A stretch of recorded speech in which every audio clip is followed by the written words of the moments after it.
At the start of The Legend of Dragoon, Rose teams up with 6 cantankerous youths to save the world from the moon. But what if Rose hadn't teamed up with them? Well, in this video, we'll find out, because I challenged myself to beat The Legend of Dragoon with only Rose. In this challenge, Rose is the only one who can damage, debuff, or deadify enemies, and every other character must be dead before she can do so. The one exception to this occurs at the beginning of the game, in which some enemies will be unable to kill our characters when they defend. And my viewers voted that Rose should be able to transform into her Dragoon form, but she cannot summon her dragon. That's going a bit too far. If you want to see the full set of rules with all the nitty-gritty details, check out the Discridly-Do. And make sure you demons dance all over that like button and whip smack the subscribe button so that you can see more and more of my videos. It's free, it really helps my channel, and also a third compelling reason. So with all that being said, let's see what a tall version of Edna Mode can do.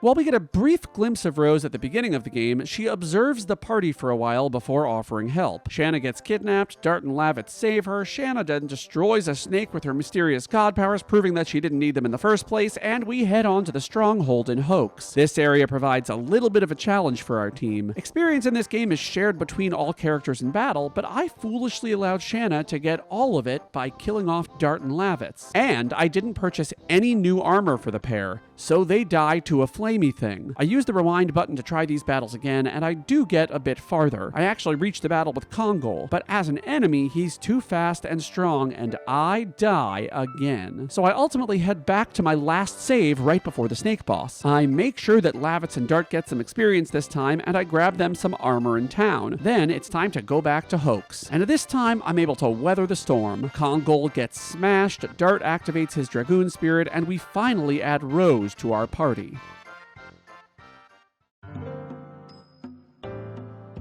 We next head into the Poisoned Swamp. There, we get 2 very important items. The Stun Guard, an accessory that prevents stun, of course, and the Magic Stone of Signet. The Magic Stone of Signet is a repeat item. That means it can be used once per battle and then never leaves my inventory unless I sell or discard it. This item stuns an enemy for 3 turns, but it doesn't work on bosses. And while that might seem mediocre, it's actually quite important, because now I have a dummy item that I can use to stall while bosses kill my other characters. And speaking of bosses, I now head into the skirmish area of the wetlands. We have 5 battles with standard soldiers, which go perfectly fine, and then a final battle with 2 standard soldiers and an elite soldier. And in that final battle, I immediately use Spear Frost items on the 2 regular soldiers. Attack items in The Legend of Dragoon use the magic statistic to do damage, and particularly at the beginning of the game, they are far more powerful than physical attacks. Because of that, Rose is able to take out the soldiers in 1 hit. And after that, I use her physical attacks on the big guy. With only 1 enemy left in battle, he's not too much of a problem. Once he gets chunked down, though, I finish him off with a Spear Frost,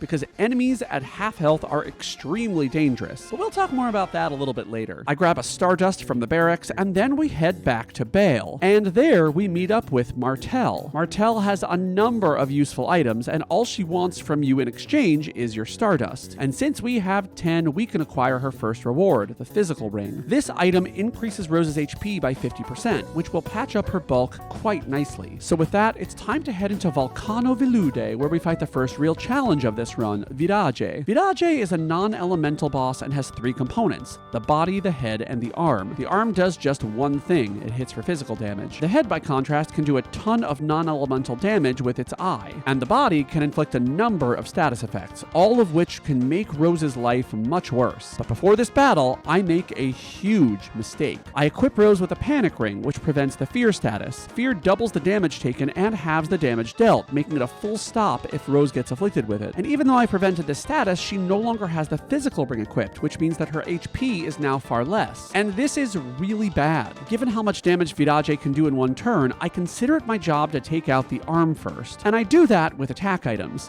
They can attack all enemies at once. So I start the battle by using my Detonate Rock, which does piddly diddly damage, but it does attack all enemies, which is nice. nice. But then I get a little stuck. Rose is taking too much damage from the arm and head combined, so I have to heal every single turn or she'll die. Eventually though, I reach a point where it seems possible she'll survive a round, so I use a Meteor Fall and it does double the damage of Detonate Rock, meaning I basically wasted my turn by using that before.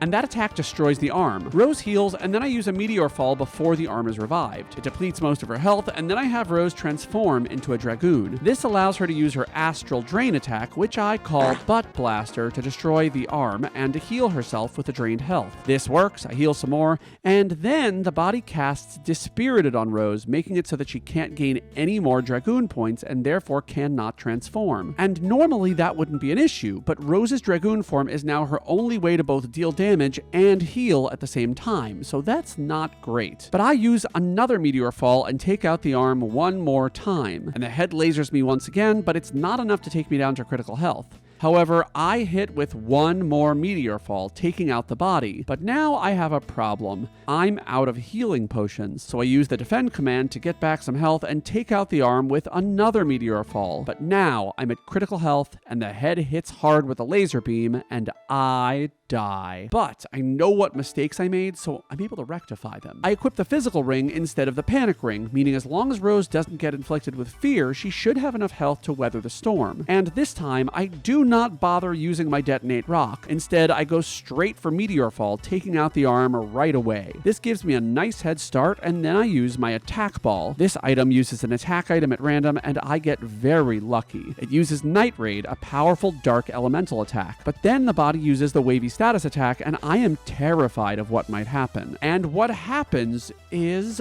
nothing. Nothing happens. It's fine. Rose completely evades the status attack, which is amazing. Another Meteor Rain, I heal, and then the arm is revived and goes down to another Meteor Rain, and a Whip Smack is enough to take out the body, meaning no more status effects. And since we only have one target now, I elect to have Rose transform and use Astral Drain, which heals her for 66 health. She then uses Butt Blaster again on the arm, taking it out and healing herself to full. So at this point, all that's left is to kill the head, so I lay into him with physical attacks. And it's actually really important that I use Rose's additions as much as possible, as this will strengthen them, making later battles much easier. And eventually the arm gets revived again, but I have Rose use a Spear Frost on the head to finish it off. And that causes Dart to cosplay as a monster slayer, get up from his nap, and steal all the credit for the kill. But hey, whatever, the Virage is dead, and I'm sure there won't be another one anytime soon. But what there will be is a giant burb, a fire burb to be exact. And after it kills off our two meat shields, I see that its attack only does 22 damage to Rose. And because it does less than 10% of Rose's HP, she literally cannot die. The Defend command, in case you haven't played this game, both halves all incoming damage and restores 10% of max HP. This means that using Defend allows Rose to restore HP whenever she's low and attack whenever she's full, which means that eventually Rose turns this bird into buffalo wings. But to unpoison the forest, we have one more enemy to defeat, the Jolly Green Marshmallow Dragon and its master, Graham Cracker. My equipment remains the same for this battle. The Physical Ring's bulk will be quite important for avoiding death. Now, Graham can use magical or physical attacks. I much prefer the magical one since his magic attack stat is terrible, and the dragon can use physical attacks or fling toxic goop at me to inflict status effects. I start with a Meteor Fall since its earth element will deal super effective damage to both dragon and master, but then the dragon flings stun poop at me twice, locking me in place. Eventually though, Graham the Cracker hits with a physical attack, releasing Rose from her prison. So she heals, and Graham's next physical attack misses,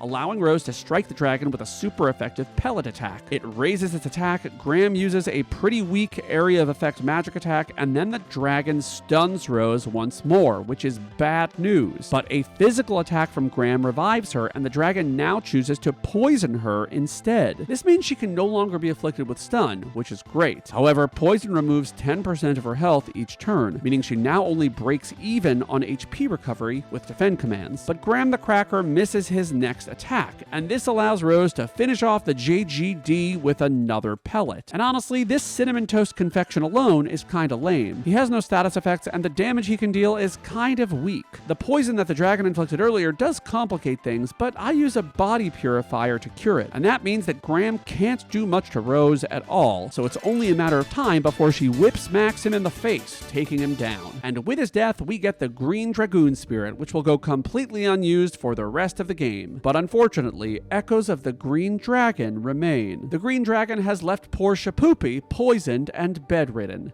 and without help, she too will die.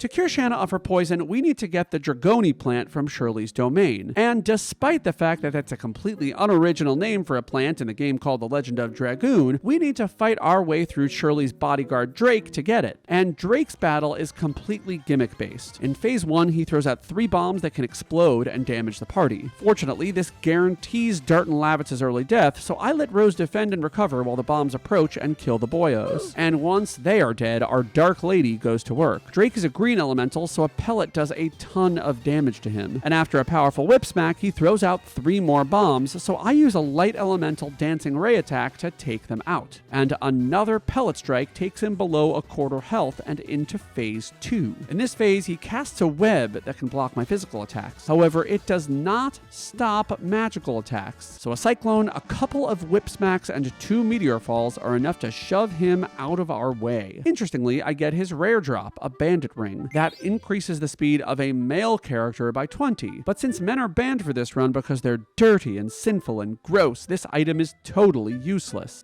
Too bad.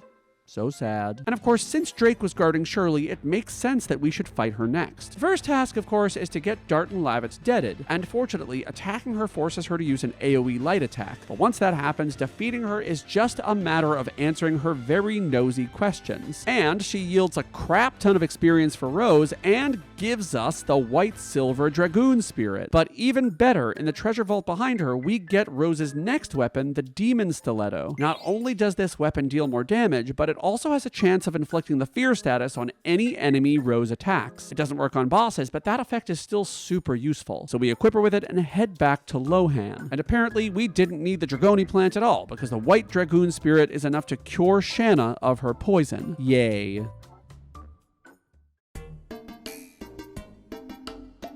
To celebrate Shanna's recovery, Rose and her cheerleaders head to the carnival. There, Dart participates in a fighting tournament. However, our goal here is to lose. In every round of the tournament, if Dart loses, he automatically progresses. 2 of his enemies cheat, a 3rd suffers a devastating lumbago, and Lloyd can't be beaten under any circumstance. So Dart gets 2nd place in the tournament, despite being extremely low-leveled and losing every single battle that he fought. And his old traveling companion Haschel, impressed by his ability to get beaten to a pulp 4 times in a row and emerge with no injuries, joins the party. But our celebration of Dart's inadequacy is cut short when a soldier reveals that King Albert has been captured and sent to hell in a prison. So we have no choice but to run all the way there to rescue him. And the prison has one of the most important accessories in the game, the therapy ring. The therapy ring restores 10% of the wearer's HP every single turn. That means that if Rose defends, she can now restore 20% of her health instead of 10%. This will be crucial in the battles to come, but I hold off on equipping it for now, which might be a poor choice because the team is captured and forced to fight Jenga. He's Earth Elemental and I have an extra Cyclone, which is how I start off the battle. It does massive damage, and to add insult to injury, his first attack against Rose misses. And once he does hit a physical attack, it only does 56 damage, and his Cave-In attack only does 84 damage, meaning Rose is basically invincible for this battle. That means that this battle is perfect for maxing out Rose's Whip Smack edition. This will be absolutely crucial in the battles to come. But there is one small complication. Jenga has very bad breath and it confuses Rose. Fortunately, she initially defends, restoring health. She then attacks herself twice before it wears off. But given that she could get confused again at the drop of a hat, I use a Dark Mist attack to finish him off immediately rather than whip smacking some more. And while he's dead, Albert isn't saved yet, because we still have to fight the Master of Kugel, Lord Frugal. And while I've struggled with this battle in many other challenges, this time I'm ready. First, I equip the therapy ring I mentioned before. This will make Rose a lot more durable. But then I brace myself because Frugal and his 2 pets come as a set, and his doggy is extremely dangerous, because Doggy, like many of the worst enemies in this game, can inflict some nasty status effects. It tries to do this almost immediately, but Rose is defending, so it doesn't hit. Oh, and did I mention that the defend command prevents status effects? Because it does, and that's actually really important. Anyway, he's tough, but we have a secret weapon, Total Vanishing. This item immediately kills the doggo in one hit, leaving only Frugal and the bird. And they can still do a ton of damage. But fortunately, once again, I've saved some goodies to make this battle just a little bit easier. Pellets. I used pellet number 1 on Burby, and it brings him down to critical health, so a second is able to obliterate him. And that leaves just Big Poppy. And while he does have some strong attacks, defending halves their damage and allows us to recover quite quickly from his strikes. His most dangerous attack is definitely his rock throw, but even that only does 130 damage, meaning that if Rose defends, she'll still recover more HP than the rock takes away when accounting for her therapy ring. So I spend the remaining turns of this battle building up Rose's newest addition more and more, and eventually Frugal runs out of more and more HP and gets skewered by Lavitz. But karma is a bitch, and so is Lloyd. And since Lavitz took credit for Rose's kill, Lloyd decides to teach him a lesson. He pokes him with his slashy lightsaber and retreats into the distance like he has diarrhea and forgot his adult diaper. So Lavitz's light fades and his Dragoon spirit chooses Albert as its new master.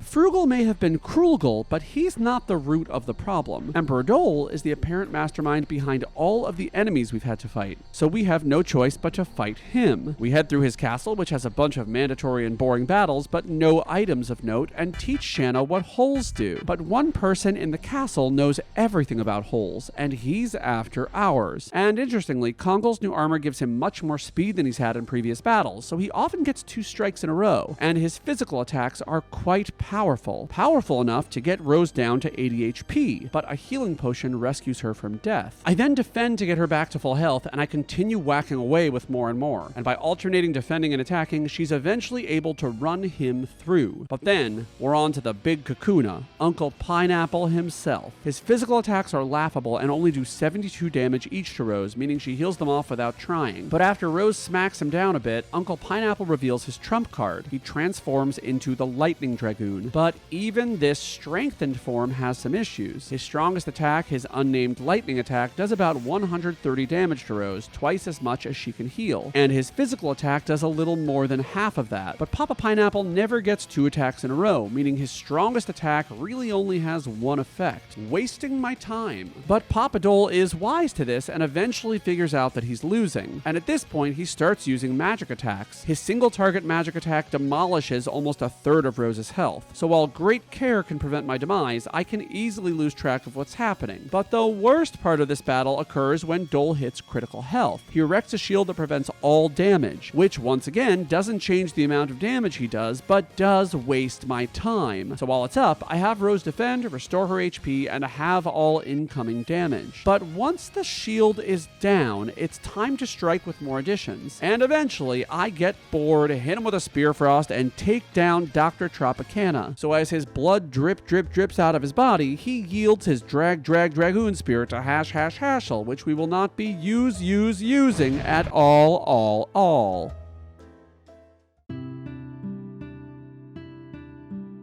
Now that we've defeated Dole the Pineapple, we head on to Fletz. There, we chill with a moon-obsessed astronomer, have a sleepover with some locals, and journey into the Barrens. And there, we encounter our next obstacle, the Bandit Mappy. His 2 cronies are quickly dispatched by a dancing ray, and then I bring to bear Rose's physical attacks. And given that he's not too hard, it's a good thing that I equipped Rose's low-power more and more edition. In order to get her final edition, Demon's Dance, every other edition needs to be maxed out. So this is a great opportunity to grind it up as we kill this slightly weaker boss. Upon his defeat, though, he steals Dart's Dragoon Spirit. Now, granted, Dart hasn't been using it at all, but I guess we need it for the story beats, so we make it our mission to get it back and head on to Donau. And there, we meet my favorite character of the game, Meru, who joins up for no reason whatsoever. And after we get the king's permission to head to the bandit lair, we head to the Valley of Corrupted Gravity. And there, we fight another Virage. This enemy has strong offenses, but Rose doesn't really care. Experience in Legend of Dragoon is split between all 3 characters, but if a character is dead, they don't get their share and it goes to the other living members. So with Rose being the only living member, she gets 3 times as much experience as she normally would, so she's a ton stronger than she would be in a normal playthrough. But there's a problem. Virage 2 has an instant death attack, and these are completely unblockable. So before I can even get Shanna and Dart to die, Virage 2 bites off Rose's head, killing her. However, there is a solution to this. In the Valley of Corrupted Gravity, there's an item that prevents instant death attacks, the Talisman. Equipping this item completely nullifies instant death attacks, meaning the Virage's most powerful weapon is now no big deal. And funny enough, it uses it almost immediately on Rose, making me very happy I decided to backtrack instead of just bashing my head against the wall. So once Rose can act, I hit all of the Virage's parts with a Dark Rain and a Thunderbolt, immediately defeating the left arm. Another Thunderbolt takes out the right arm and the body, leaving only the head. 2 Translite spells bring the head down to critical health, and a Gushing Magma defeats Virage 2. And while Dart does steal the final hit again, Rose doesn't mind. She prefers to stay in the shadows anyway. And speaking of shadows, we then head to the Bandit's lair. There's a quick bandit mini-boss that's no problem, and then we head on to Garrick and Mappy. Now, since Mappy the little guy has an instant death attack, I keep Rose equipped with the Talisman from before. There is one complication to this battle though. The game forces Haschel into the party, and he's actually reasonably strong, so it'll take a while for him to die. But to my surprise, Mappy uses his instant death attack on Haschel, defeating him and finally enabling Rose. Together, these enemies can do quite a bit of damage, so taking out Mappy quickly is a high priority. And fortunately, I got a great new item in the Valley of Corrupted Gravity, Speed Up. This is yet another repeat item that markedly raises a character's speed for 3 turns. So using this on Rose allows her to get a couple of turns in quick succession. She starts by casting a light-based Dancing Ray attack, which does a ton of damage to both Garrick and Mappy. Mappy gets 1 attack in, and then Rose uses a Translite on him, but he's not quite dead, so I use 1 more Translite to take him out, leaving only Garrick and simplifying this battle. Garrick alone can only use basic physical attacks, and when Rose defends, she can recover a good deal more than the damage he deals, meaning we can't lose. So I have Rose build up her newest addition, Hard Blade, while intermittently defending,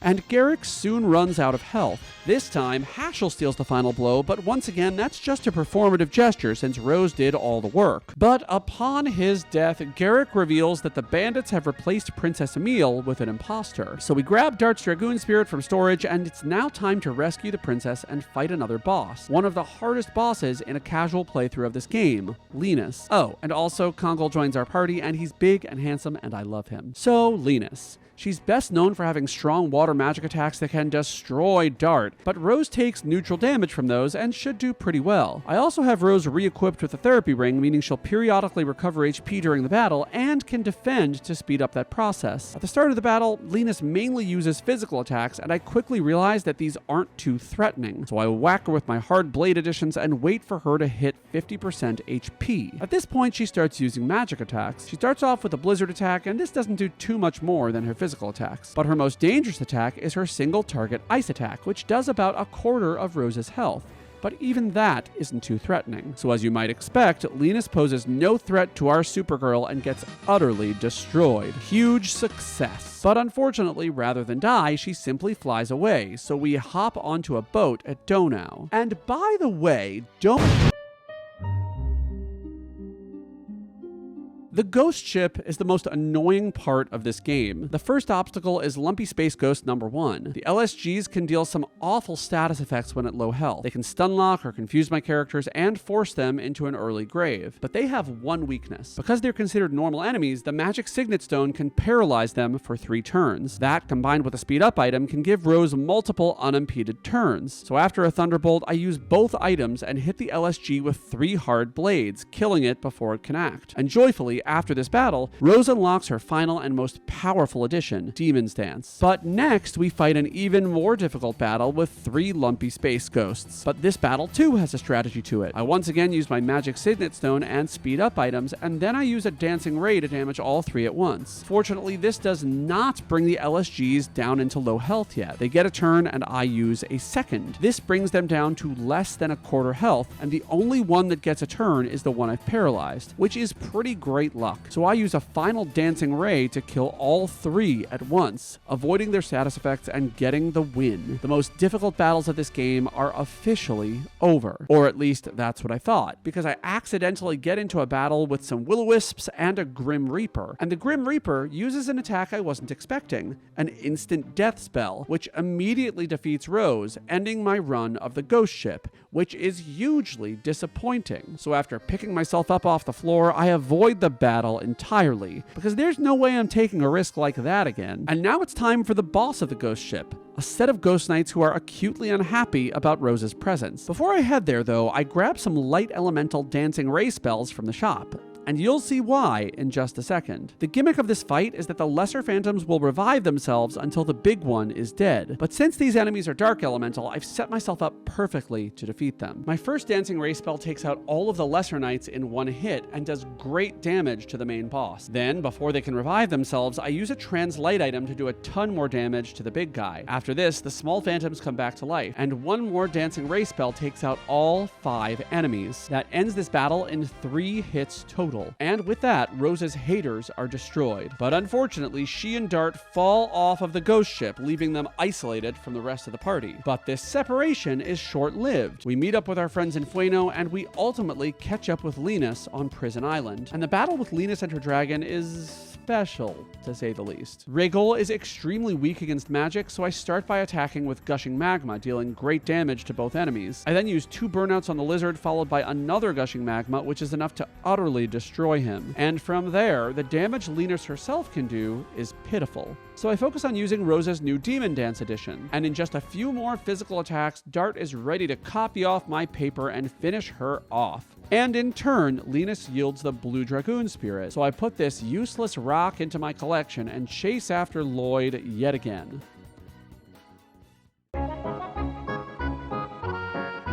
Our journey next takes us to Fernie. Fernie is the first city to have healing fogs available, which can completely heal Rose's HP. So I stock up on some of those and head to the next boss, the big bad wolf Kamui. Most of Kamui's attacks are nothing special, but he does have one special trick. He can stun Rose. Fortunately though, his physical attacks immediately cure the status effect, meaning Rose is in no real danger. So after dancing with demons 20 to 30 times, she's able to put this doggy down for good, which means we head to the Crystal Palace of Deningrad. There we encounter another doggy, a bigger doggy, the Divine Dragon Doggy, who threatens to destroy the entire city and really humanity itself. But unfortunately, we don't have the strength to take him on independently. And neither does Shano, who is apparently allergic to shiny rocks and passes hers on to Miranda. And Miranda puts the rock in her pocket because she's incapable of understanding its value. But that's okay, because Mama Rose is gonna take care of everything. Specifically, she's gonna go get us the Dragon Block Staff. And to do that, we have to fight 2 other big rocks. But before that, there's an important item to grab, another repeat item,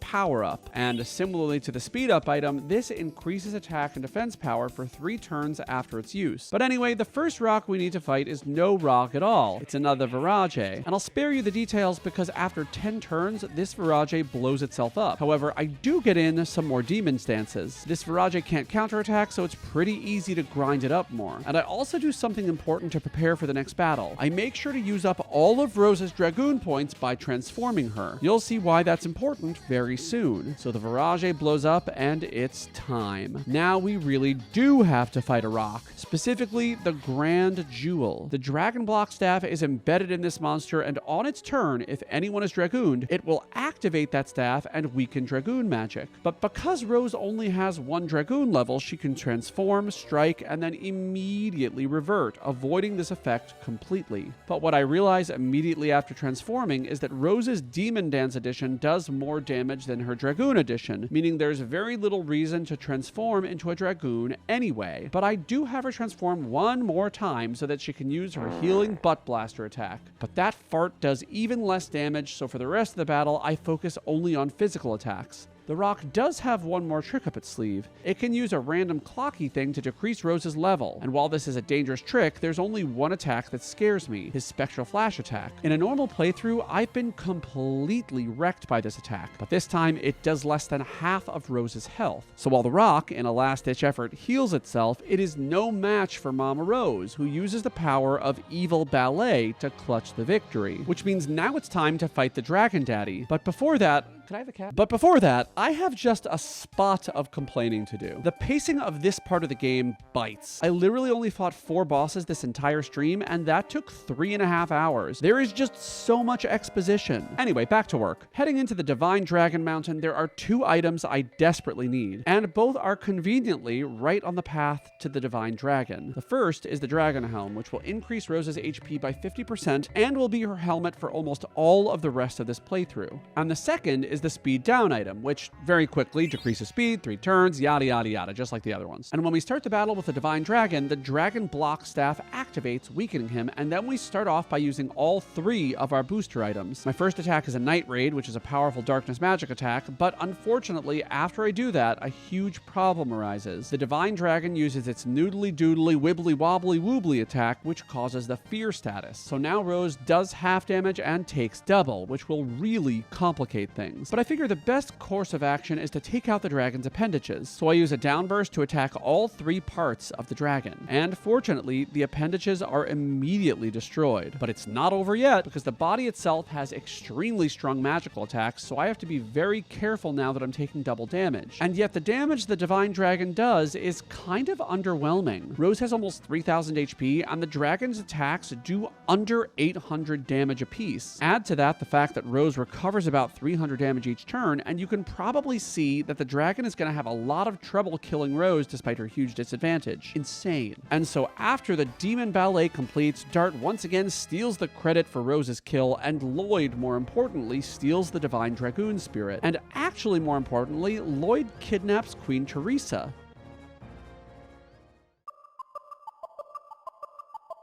With Queen Teresa kidnapped by Lloyd, we head to the glacier to pursue them. And who should stand in our way but Frostula, the abominable snow hoe. So I use my repeat items and try out a burnout, which does a respectable amount, and 3 gushing magmas, which is frankly underwhelming by any measure. And his attacks, not really a worthwhile use of my time. But once we're out of fire magic, Rose's demon dances finish him off real quick, which brings us to Lloyd. And normally this fight is quite difficult, but let me just say right away, not only was this fight not hard, but you won't believe how fast Rose was able to dispatch him. After her power-up, she uses 1 Demon's Dance, 2 Demon's Dance, 3 Demon's Dance, 4 Demon's Dance, 5 Demon's Dance, 6 and 7 the Demon's Dance. And he's dead. Well, not dead because he's saved by Sister Wink of Deningrad, but he then joins our side, gives us the moon items he stole from the 3 monarchs, and stalks us through the snowfield. And at the bottom of the snowfield, we fight one of the most terrifying optional bosses in this game, the Polter Armor. Wait, cut the music! Cut the music! You guys know what's about to happen, right? I equip Rose with the talisman to prevent instant death.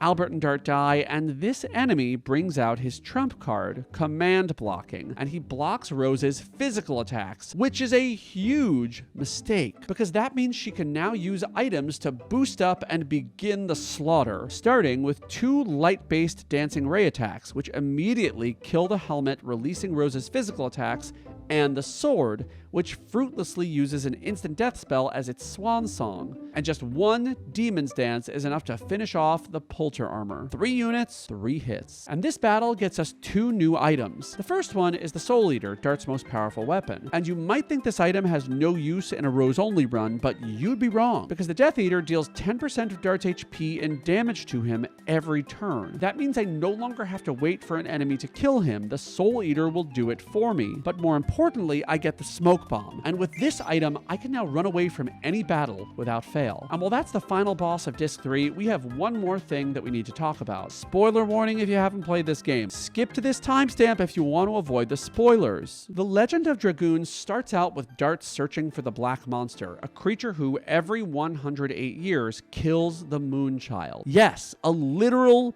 baby. A baby thought to be the savior of the world. And the Black Monster has done this 108 times. times. And while the game sets up the player to believe that the black monster represents the ultimate evil, things are not what they seem, because the party encounters Emperor Diaz, and what follows is a series of excruciating gut punches for both the characters and the player that represents the pinnacle of writing of any RPG in existence. For starters, the black monster is Rose. She's literally spent the last 11,000 years murdering babies. Second, Rose thought she killed the current Moonchild 17 years ago, but she didn't, because that Moonchild is Shanna. She's alive. Yay, the savior lives. But the third reveal is that the Moonchild is not the savior of the world. She is the reincarnation of the soul of the ultimate Virage. And that Virage, when revived, will destroy the world so that it can be recreated by the god of this universe, Soa. And that's definitely the last of the reveals, right? No. Emperor Diaz is actually Dart's father. Dart's father, Zieg, is also Rose's boyfriend from 11,000 years ago. The game has set up the player to understand the significance of all of this information from the jump, and it suddenly becomes clear. Rose is not the bad guy here. Each time she killed one of the 107 Moonchilds she destroyed, she was literally saving the world from total annihilation. Rose is the true hero of this game, and has been even since before we started this challenge. And we also pick up her hairband. No, that's just as important as the other stuff. No, it is. Wait, why are you looking at me like...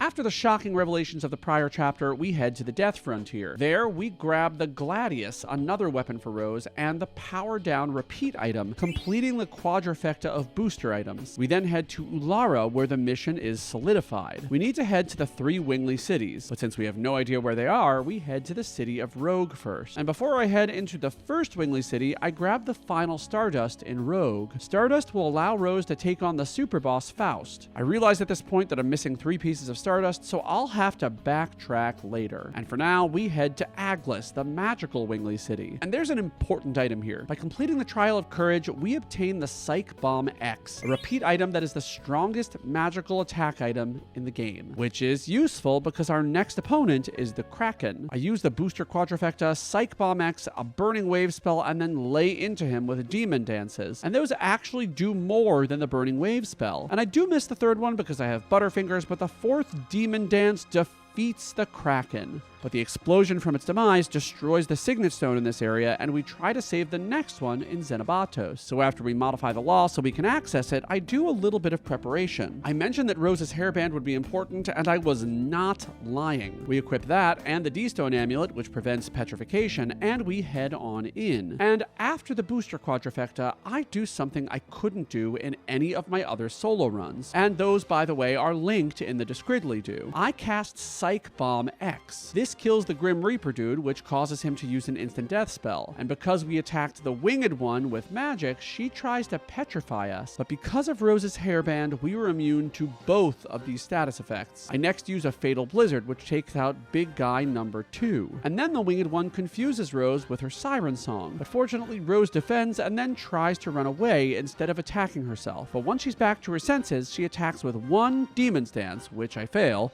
1 more time, and Celibus goes down.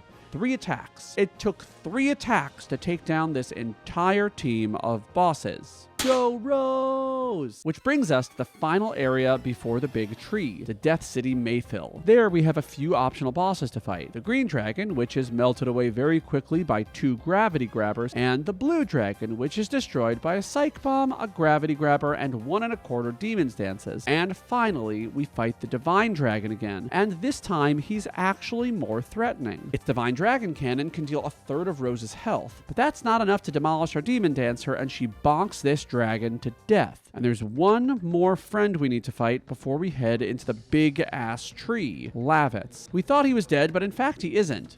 But he is. But he isn't, because he's been possessed. And once Rose attacks him in the back, Lavitz is exorcised and gives up the ghost. And the ghost, Zaquel, is not very nice. Oh, and by the way, can we talk about something? When a character is knocked out and has a mandatory conversation with an enemy, they get up to have the conversation, and then when they're done, they go right back to sleep, which I find very amusing. But anyway, the ghost, not nice. But just because you're not nice doesn't mean you're strong. So a Psych Bomb and 2 Demon Stances are enough to... God damn it, Dart, that kill was hers.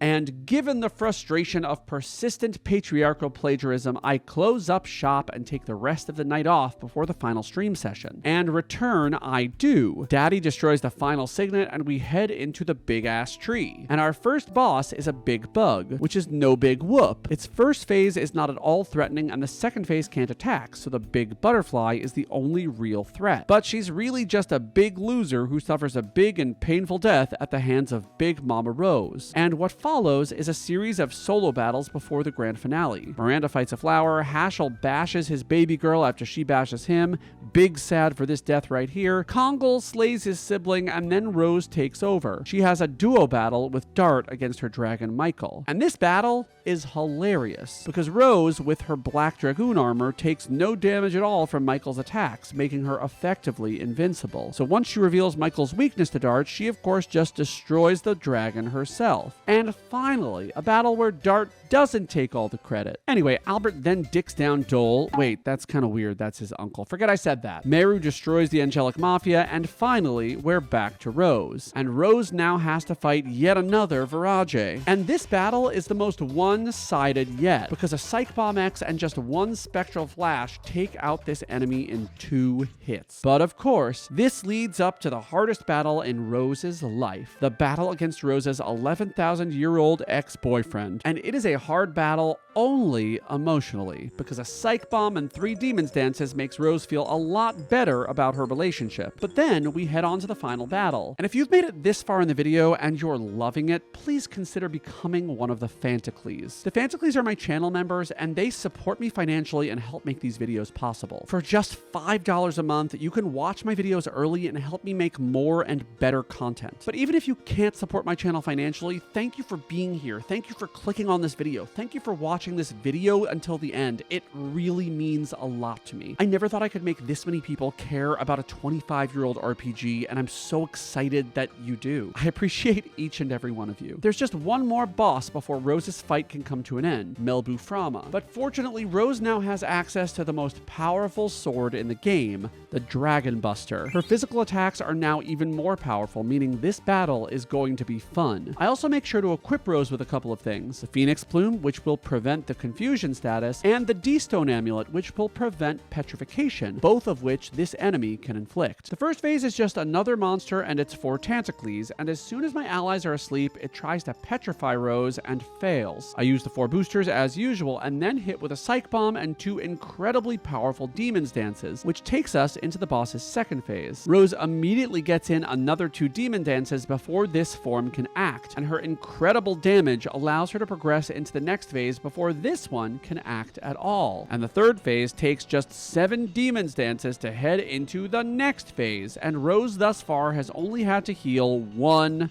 time. But phase 4 is where things get a bit difficult. This phase actually has attacks that could kill her. Physical attacks can do a quarter of Rose's HP, and when he summons Holy Angels, he can do a full half of Rose's HP. And he can also get 2 turns in a row sometimes. But fortunately, because of the Phoenix Plume, his status-based magic attack doesn't confuse Rose. I try to stay above 2,500 HP at all times so that there's no danger to Rose from Melbuframa's attacks. And one final Demon Stance depletes Melbu's health bar, after which Dart uses his divine dragon form to obliterate him, eliminating both this boss and the moon that never sets from existence, which means we've beaten the Legend of Dragoon with only Rose.